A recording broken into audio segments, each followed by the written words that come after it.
Good morning all of you. आज बाबा जीत नारायण चंद pharmacy के college में हम लोग अभी तक पांचों सब्जेक्ट के सिलेबस का डिस्कशन कर चुके हैं और आज हम शुरुआत करेंगे अपने पहले subject human anatomy and physiology के फर्स्ट लेक्चर से। तो सबसे पहले मैं आपको बता दूं कि इस चैप्टर में हमें दो चीज़ों की डिफिनीशन सबसे पहले पढ़नी है, जिसमें पहला है एनाटॉमी और दूसरा है फिजियोलॉजी। तो देखते हैं क्या कहता है definition. Anatomy is the study of structure. Anatomy क्या होता है? स्ट्रक्चर की स्टडी की जाती है of the body and it's part. आपके शरीर में, आपके बॉडी में जितने भी पार्ट्स हैं, जब आप उसके स्ट्रक्चर की स्टडी करते हो तो उस स्टडी को क्या बोला जाता है? एनाटॉमी।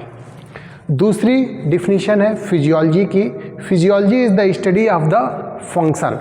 ठीक है, जब आप बॉडी के किसी भी पार्ट के फंक्शन की स्टडी करते हो, वो काम कैसे करता है इसकी स्टडी करते हो, तो उसे हम बोलते हैं फिजियोलॉजी ऑफ दोज पार्ट्स।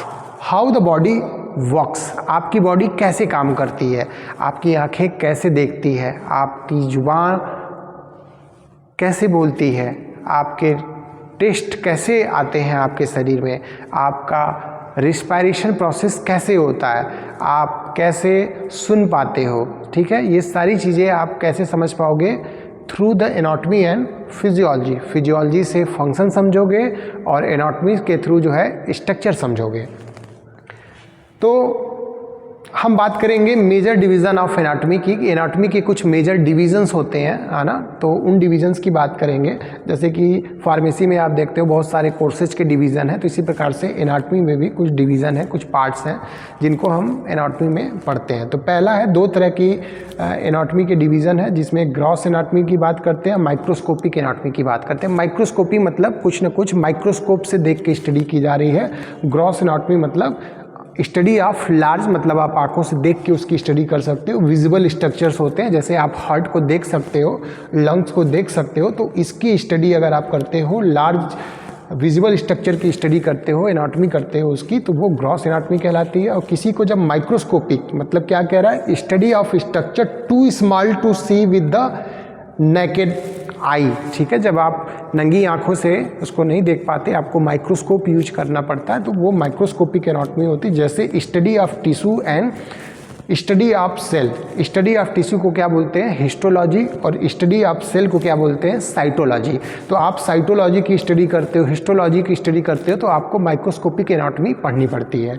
अगर आप रीजनल एनाटॉमी या सिस्टमेटिक एनाटॉमी, जैसे अभी आप जो पढ़ोगे ज़्यादातर वो सिस्टमेटिक एनालिसिस, सिस्टमेटिक एनाटॉमी के बारे में पढ़ोगे, जिसको कहेंगे फोकस ऑन ऑर्गन सिस्टम, जिसमें आप organ system, respiratory, digestive, cardiovascular system, ठीक है, इस तरह से सिस्टम के बारे में, जब मस्कुलर स्केलेटल सिस्टम की बात करोगे तो वो सिस्टमेटिक एनाटॉमी होती है। और आप ज़्यादातर सिस्टमेटिक एनाटॉमी ही अपने सब्जेक्ट्स में पढ़ोगे। और किसी स्पेशल हेड के बारे में या फिर किसी रीजनल एनाटॉमी के बारे में अगर आप पढ़ते हो, किसी रीजन के बारे में पढ़ते हो, तो वो रीजनल एनाटॉमी के अंतर्गत आता है। तो ये हो गया मेजर डिवीज़न ऑफ एनाटॉमी की बात। अब हम बात करेंगे मेजर डिवीज़न ऑफ फिजियोलॉजी की।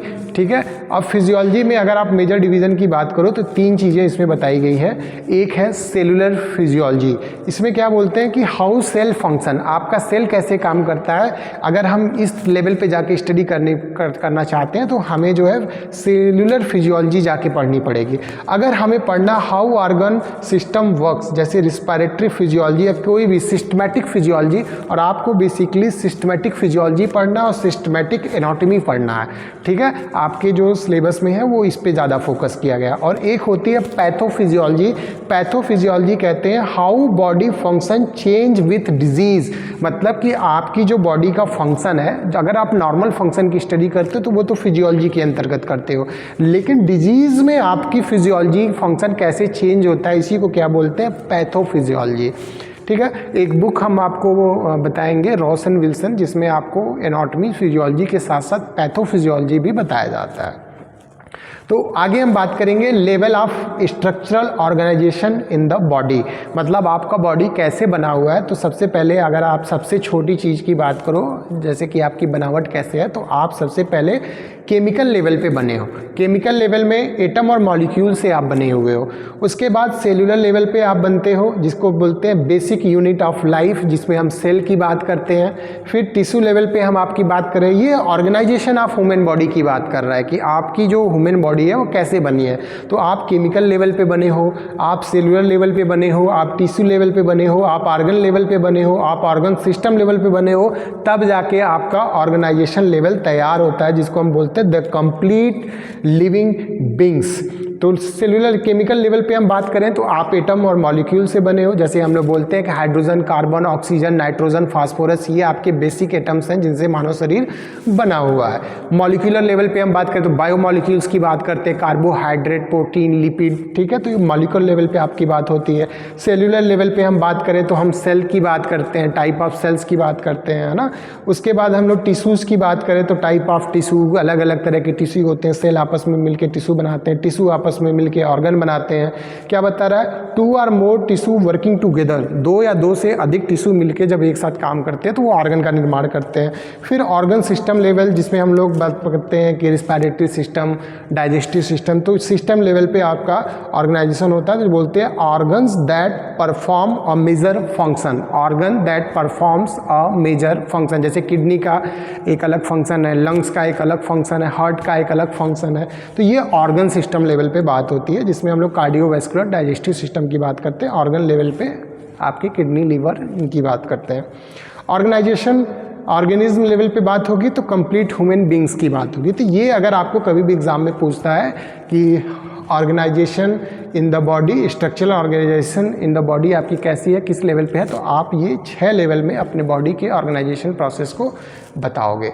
तो ये बातें हो गई हमारी, 3-4 पॉइंट हम लोग कवर कर लिए, जिसमें हम लोगों ने एनाटॉमी, फिजियोलॉजी की डिफिनीशन पढ़ ली और फिर हमने ये सारी बातें कर ली। अब हम आगे चलते हैं, कुछ बात करते हैं आपको मेजर ऑर्गन सिस्टम की और उनके फंक्शन के बारे में।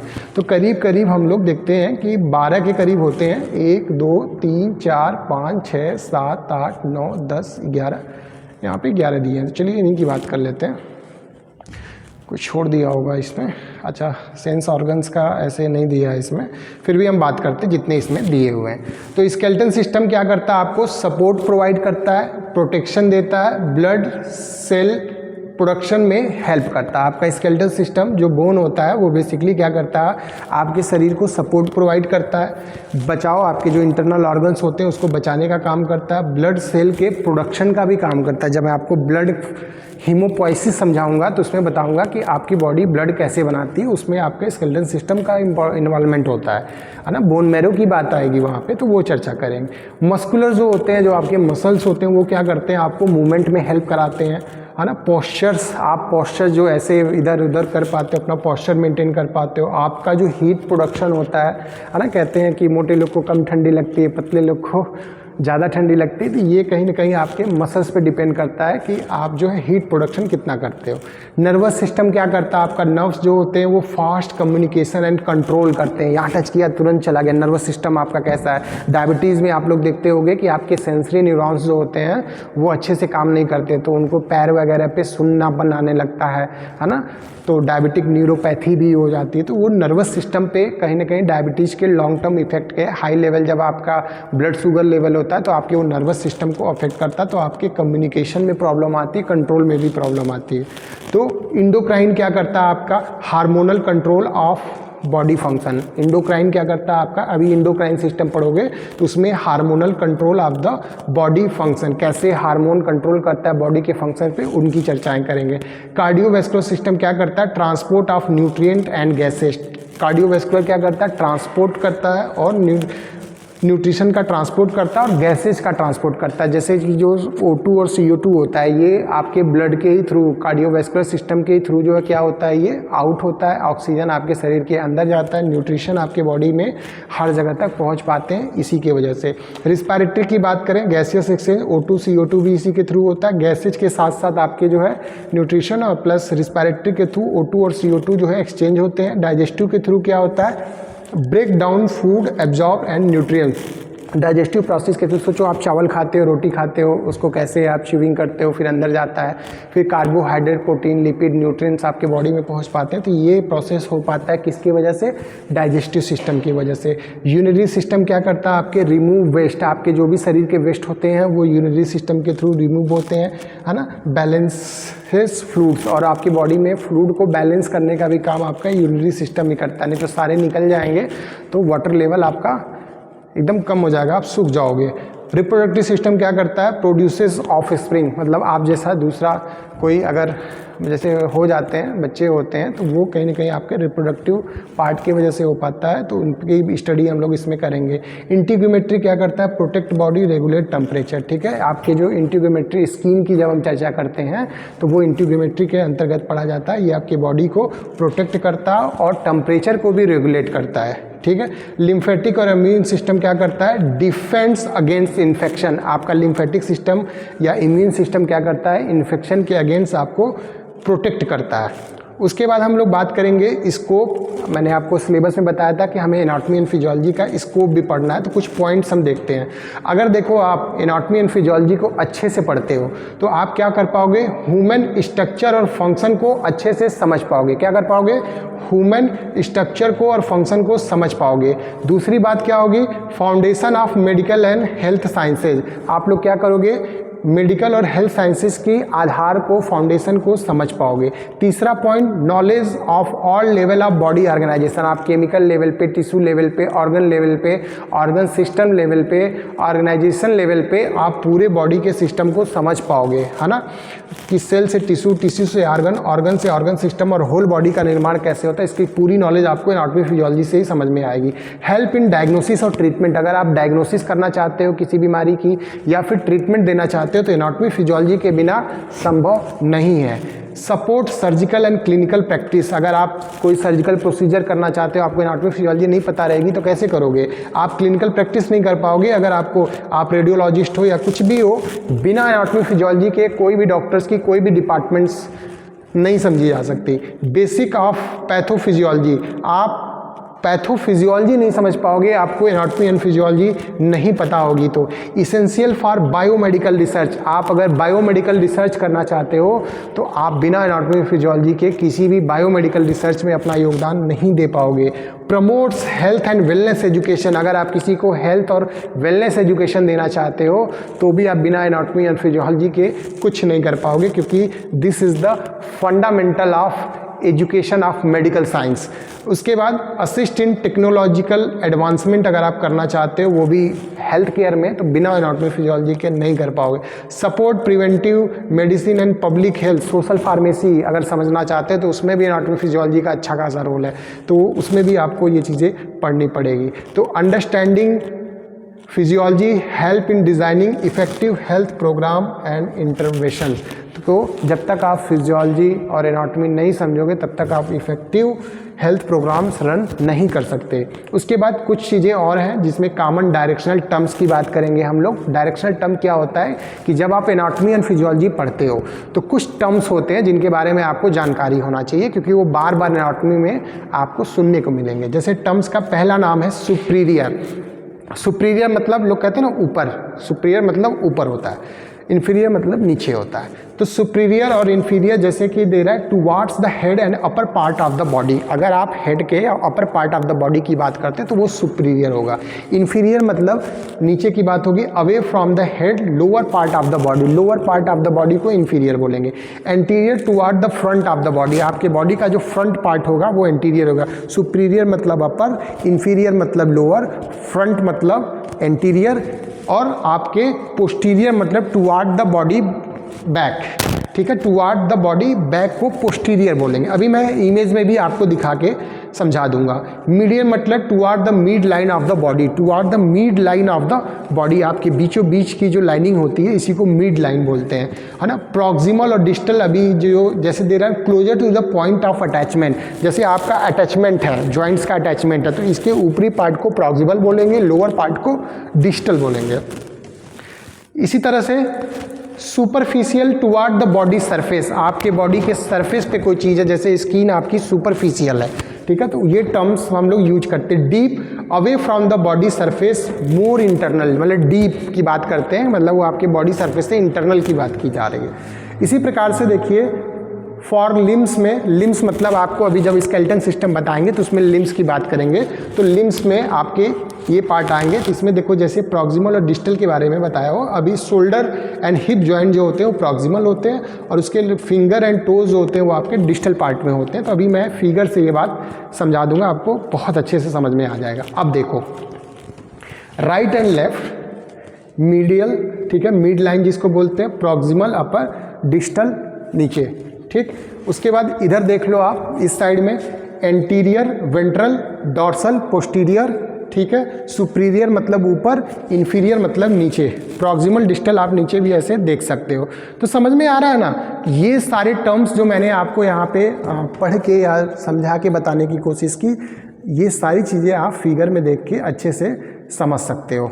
तो कोई प्रॉब्लम आएगी आप मुझसे पूछ सकते हो। फिर मेजर बॉडी प्लेन्स होते हैं, है ना, प्लेन्स होते हैं। अभी मैं आपको समझा देता हूँ फिगर के माध्यम से। देखो आपकी बॉडी की, आप लोगों ने बचपन में या इंटर में कुछ प्लांट के सेक्शन काटे होंगे, है ना, ट्रांसवर्स सेक्शन, लॉन्गिट्यूडनल सेक्शन काटते हैं हम लोग ब्लेड लेके और कटिंग करते हैं, ना, बॉटनी में आप लोगों ने ये काम किया होगा। तो इसी तरह से ह्यूमन बॉडी पार्ट्स को भी आप कई पार्ट में कट करके, जब आप ग्रॉस एनाटॉमी पढ़ते हो तो उसमें कई बार आपको जो है, या फिर आप उसमें माइक्रोस्कोपिक स्टडी करते हो तो इस तरह से कटिंग करके चीज़ों को पढ़ी जाती है। तो अगर आपके बॉडी को हमें किसी प्लेन में काटना है, किसी प्लेन में सेग्रेट करना है, उसको अलग अलग करना है, तो देखो सेजिटल प्लेन है, बीचों बीच कैसे काटा जा रहा है, कोरोनल प्लेन है, ट्रांसवर्स प्लेन मतलब ऐसे कटिंग करनी है, ठीक है। तो ये फिगर में इस तरह से दिखाया हुआ है। 3 टर्म्स ज़्यादा इंपॉर्टेंट है, sagittal plane, coronal plane. Sagittal मतलब बीचों बीच से ऐसे कटा हुआ, ठीक है, कोरोनियल मतलब ऐसे कटा हुआ, ट्रांसवर्स मतलब ऐसे कटा हुआ, ठीक है। ये बातें आप इससे समझ लोगे। तो ये कुछ टर्म्स हैं। उसके बाद मेजर बॉडी कैविटीज़ होती हैं। आपके बॉडी में क्या होती है, कुछ कैविटीज़ होती हैं जिसको हम लोग बोलते हैं गुहा हिंदी में। तो कैविटी कहाँ कहाँ पे है ना, जैसे ओरल कैविटी की बात की जाती है, थोरेसिक कैविटी की बात की जाती है, एब्डोमिनल कैविटी की बात की जाती है, पेल्विक कैविटी की बात की जाती है। तो इस कैविटी में आपके मेजर इम्पॉर्टेंट ऑर्गन्स होते हैं, ठीक है। तो 2 तरह की कैविटी यहाँ पे क्लासिफाई की गई है। पहला है डॉर्सल बॉडी कैविटी और दूसरा है ventral body cavity, located toward the front, located toward the back. Dorsal body cavity आपके बैक में लोकेटेड होती है और फ्रंटल वेंट्रल कैविटी जो होती है वो आपके फ्रंट में होती है, फ्रंट में। अभी दिखाऊंगा मैं कैसे। जैसे ये देखो, ये फिगर में देखो, ये जो आपका पीछे वाला एरिया है, बैक वाला, ये डॉर्सल कैविटी के अंतर्गत है। फ्रंट वाला आपका जो है वो वेंट्रल कैविटी के अंतर्गत है। वेंट्रल कैविटी में आपकी थोरेसिक कैविटी और एब्डोमिनल कैविटी आती है, ठीक है, और पेल्विक कैविटी आती है। डॉर्सल में आपकी स्पाइनल कैविटी आती है और क्रेनियल कैविटी आपकी आती है। तो इसके बारे में हम लोग ऐसे देख सकते हैं। पहला है cranial cavity, houses of the brain, brain आपकी इसी कैविटी में है। स्पाइनल कैविटी, इसी में आपका पूरी स्पाइनल कॉर्ड्स है। थोरेसिक कैविटी में आपकी प्यूरल कैविटी आती है। पेरिकार्डियल कैविटी आती है, इसी प्यूरल कैविटी में कभी कभी वाटर फ्लूइड्स आ जाते हैं, ठीक है। तो लंग्स हाउसेज होता है। तो पेरिकार्डियल में सराउंडिंग द हार्ट को पेरिकार्डियल कैविटी बोलते हैं। तो जब हार्ट और लंग्स आपको पढ़ाएंगे तो इन कैविटी की बात करेंगे। थोरेसिक कैविटी में लंग्स और हार्ट आपके आते हैं। एब्डोमिनल में आपके extend from the diaphragm to pelvic, आपके डायफ्रॉम से लेके पेल्विक तक के सारे एब्डोमिनल कैविटी के अंतर्गत आते हैं। एब्डोमिनो पेल्विक कैविटी बोलते हैं इसको, क्योंकि इसमें दोनों की बात कर रहा है। इसमें एब्डोमिनल और पेल्विक कैविटी दोनों आएंगे। तो हम बात करेंगे एब्डोमिनल कैविटी, जिसमें स्टमक, लीवर, इंटेस्टाइन और पैनक्रियाज ये आपके एब्डोमिनल कैविटी में आते हैं। पेल्विक कैविटी में आपका यूरिनरी ब्लैडर, रिप्रोडक्टिव ऑर्गन और रेक्टम आता है। तो ये बॉडी की मेजर कैविटी है। अब देखो ये पहला चैप्टर है और इतने पार्ट आपको पढ़ने हैं, ठीक है। तो ये सारी चीज़ें फर्स्ट चैप्टर में है। आप एक बार इन चीज़ों को देखने के बाद अपने नोट्स को या आपकी फैकल्टी जो पढ़ा रहे हैं क्लास में या बुक्स को आप देखना और कोशिश करना कि देखो जनरल टॉपिक या जनरल कुछ बातें जो है आपको उस चैप्टर्स में पढ़ाई गई। अब सेकेंड चैप्टर से आपका स्टार्ट होगा मेजर पॉइंट, जिसको हम लोग सेल पढ़ेंगे, सेल के बाद टिश्यू और फिर आगे ऑर्गन सिस्टम को सिस्टमैटिक एनाटॉमी पढ़ना शुरू कर देंगे और फिजियोलॉजी पढ़ना शुरू कर देंगे। तो best of luck all of you, हम फिर नेक्स्ट क्लास में मिलते हैं। Thank you very much.